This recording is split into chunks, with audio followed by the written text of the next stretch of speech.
A nova lei que trata das medidas cautelares, que entrou em vigor no último dia 4, ainda desperta muitas dúvidas. Hoje, um mini curso sobre essas mudanças será ministrado na Defensoria Pública do Ceará pelo diretor do Instituto Brasileiro de Ciências Criminais, Dr. Paulo Sérgio Oliveira, que está aqui com a gente no estúdio. Bom dia, Dr. Paulo. Bom dia, Joana. Bom, quais são as principais dúvidas sobre a reforma entre os defensores, entre os advogados também? Bem, como qualquer alteração na lei processual penal, existe muitas dúvidas, né? E com relação a esta lei especificamente, eu tenho insistido em afirmar que tem surgido cada dia mais dúvidas do que perguntas. O que acontece na prática é uma possibilidade, uma ampliação de possibilidades de adequar a necessidade do processo à realidade daquela pessoa que está respondendo ao processo. Antes dessa lei, o juiz tinha duas possibilidades: deixava preso ou deixava solto enquanto respondia o processo. Hoje, existe um elenco aí de 9 possibilidades, além da prisão propriamente dita, onde pode o preso sofrer algumas outras restrições que vão garantir que o processo transcorra em sua normalidade, sem que com isso haja a necessidade do encarceramento. Bom dia, doutor Paulo. Bom dia. Essas medidas a que o senhor se referiu são exatamente as chamadas medidas cautelares, né? Então, entre elas, nós temos a questão da prisão domiciliar, nós temos a questão do monitoramento eletrônico, né? Nós temos o afastamento de funções públicas. Nós temos quase meio milhão de presos no Brasil. Aqui no estado do Ceará, nós temos uma massa carcerária que já ultrapassa os 16 mil detentos. Todos os presídios, cadeias públicas estão lotados. Eu lhe pergunto, além da justiça, o sistema penal brasileiro, o sistema penitenciário brasileiro está preparado para essas mudanças que a nova lei impõe? Inclusive essa questão do monitoramento eletrônico. Eu acho importante a gente separar um pouquinho essa questão. Primeiro, a situação carcerária. Nós temos realmente um número absurdo de presos.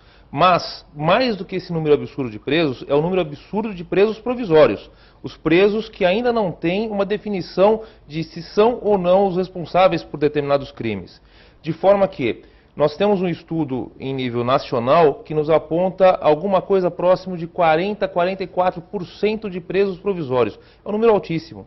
Você imagina que metade da população carcerária, praticamente, não sabe se será ou não condenada e já está presa. Já está presa. É evidente que isso provoca uma gama infinita de possibilidades na situação do preso e não existe a certeza. Então, essas situações de afastamento do domicílio, essa situação de proibição de se ausentar do domicílio, enfim, as medidas cautelares, o próprio monitoramento eletrônico, são possibilidades de, além de afastar o problema da superpopulação carcerária, dar uma maior eficácia ao andamento do processo penal. Porque você veja que a situação em si, muitas vezes, permite que o juiz adote uma das outras medidas, deixando como última possibilidade a prisão. Isso não vai provocar no processo uma ineficácia. Agora, doutor Paulo Sérgio, ao limitar a prisão preventiva, o senhor não acha que isso vai causar, a nova lei vai causar uma onda de impunidade? Porque as pessoas sabem, né, que lá na frente elas vão poder pagar uma fiança. Pelo menos a questão da sensação, né, sensação de impunidade. Nós temos no Brasil já um problema muito sério de segurança pública. Então, nós vamos colocar aqui, doutor Paulo, me dê esse espaço, vamos colocar uma situação prática. A polícia é acionada até um banco onde um golpista esteja colocando uma gravadora de trilha, que a gente chama aqui no Ceará de chupa-cabra. A polícia chega, leva essa pessoa até a delegacia, a pessoa paga a fiança e vai embora.